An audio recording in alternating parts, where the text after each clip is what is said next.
राधे राधे आप लोग सभी को। मैं फिर से आज आप लोगों के लिए एक शानदार ज़बरदस्त कहानी लेकर आ गया हूँ। तो चलिए बिना देर किए हुए बिना समय गवाए कहानी को सुनते हैं और समझते हैं। ये कहानी है दो चींटियों की, जो कि आपस में बड़े गहरे दोस्त थे। वो लोग कभी भी अगर रास्ते में मिल जाते थे तो एक दूसरे से बात करने के लिए रुक जाते थे। जब दोनों चींटी आपस में बात कर रहे थे तो एक चींटी दूसरे चींटी से कहती है कि बहन, मैं तो बड़ा ही स्वादिष्ट भोजन करती हूँ, बड़ा मीठे भोजन करती हूँ। बताओ ना, तुम क्या भोजन करती हो? एक चींटी चीनी का भोजन करती थी और एक चींटी नमक का भोजन करती थी। तो जो चीनी वाली चींटी थी, जो भोजन करती थी, वो कहती है कि मेरा तो बहुत मीठा स्वाद रहता है मेरा भोजन का, बहुत ही आनंद लेकर मैं खाती हूँ। और जो नमक वाली जो चींटी रहती है, जो नमक का भोजन करती है, वो कहती है कि मेरा भी भोजन का स्वाद बहुत अच्छा रहता है। तो एक चींटी जो नमक वाली थी, वो लाल वाली चींटी से कहती है, बहन क्यों नहीं तुम अगला सप्ताह तुम मेरी घर आओ, तो तुम्हें पता चल जाएगा कि मेरी भोजन का कितना स्वाद है।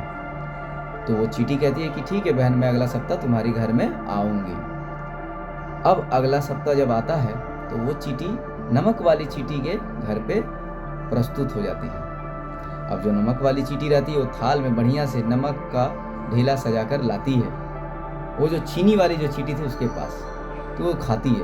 अब जो हमेशा चीनी खाया है, अब उसको अचानक सा नमक का अगर स्वाद मिल जाए तो उसका तो हालत ही ख़राब हो जाएगा। बस जैसे ही वो चीनी चाटती है, वो चीनी वाली चींटी नमक को चाटती है, नमक का ढेला को, वो तुरंत थूक देती है और कहती है कि ये क्या भोजन तुमने मुझे दिया, तुम यही भोजन खाकर रहती हो? तो वो कहती है हाँ। तो फिर वो लाल वाली चींटी वो कहती है, वो चीनी वाली चींटी, कि तुम कैसे इस भोजन को खाकर जीवित रह जाती हो बहन? चलो कोई नहीं, तुम अगले हफ्ता मेरे घर आना और मैं तुम्हें भोजन खिलाऊंगी, तुम देखना कि मेरा भोजन का स्वाद कैसा है। फिर वो चींटी वहाँ पर से चीनी वाली चींटी चली जाती है। फिर ये जो नमक वाली जो चींटी थी, अगला हफ्ता होता है। फिर ये नमक वाली जब चींटी जाने को होती है उसके घर पे, तो ये सोचती है कि पता नहीं कैसा वो भोजन मुझे वहाँ पर खिलाएगी।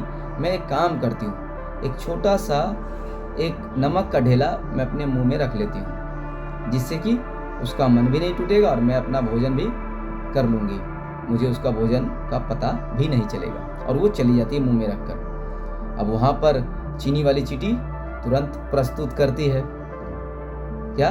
चीनी का गोला, छोटा छोटा। अब ये जो नमक वाली चींटी थी, ये तो मुंह में पहले से रखी हुई थी नमक का एक गोला। अब वो चीनी खाती है तो इसे तो पता नहीं चलता, क्योंकि नमक का गोला तो उसके मुंह में था। तो वो चीनी वाली चींटी पूछती है, बहन कैसा लगा स्वाद, बड़ा मीठा है ना? तो ये कहती है नमक वाली चींटी कि नहीं, कुछ खास नहीं, बस मेरे ही जैसा भोजन ही तो है ये, क्योंकि नमक तो मुंह में था। तो बोलती है ऐसे कैसे हो सकता है चीनी वाली चींटी? तो वो चीनी वाली जो चींटी थी देखती है कि इसका मुंह फूला हुआ है। तो चीनी वाली चींटी कहती है कि बहन तुम्हारे मुंह में तो कुछ नहीं है, जरा दिखाओ तुम।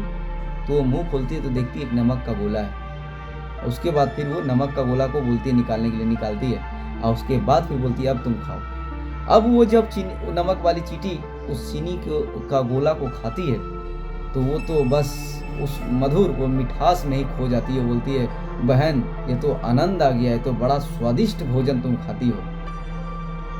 यानी देखिए, कहानी बहुत छोटी है लेकिन मोरल बहुत बड़ी सिखाती है ये हम लोगों को। मोरल इस कहानी से हम लोग ये सीखते हैं कि कभी कभी कुछ पाने के लिए कुछ खोना पड़ता है, तभी उस चीज़ का आनंद आता है। जब तक हम उस पुराने चीज़ को छोड़ेंगे नहीं, तब तक आप उस नए चीज़ को कैसे पकड़ सकते हैं?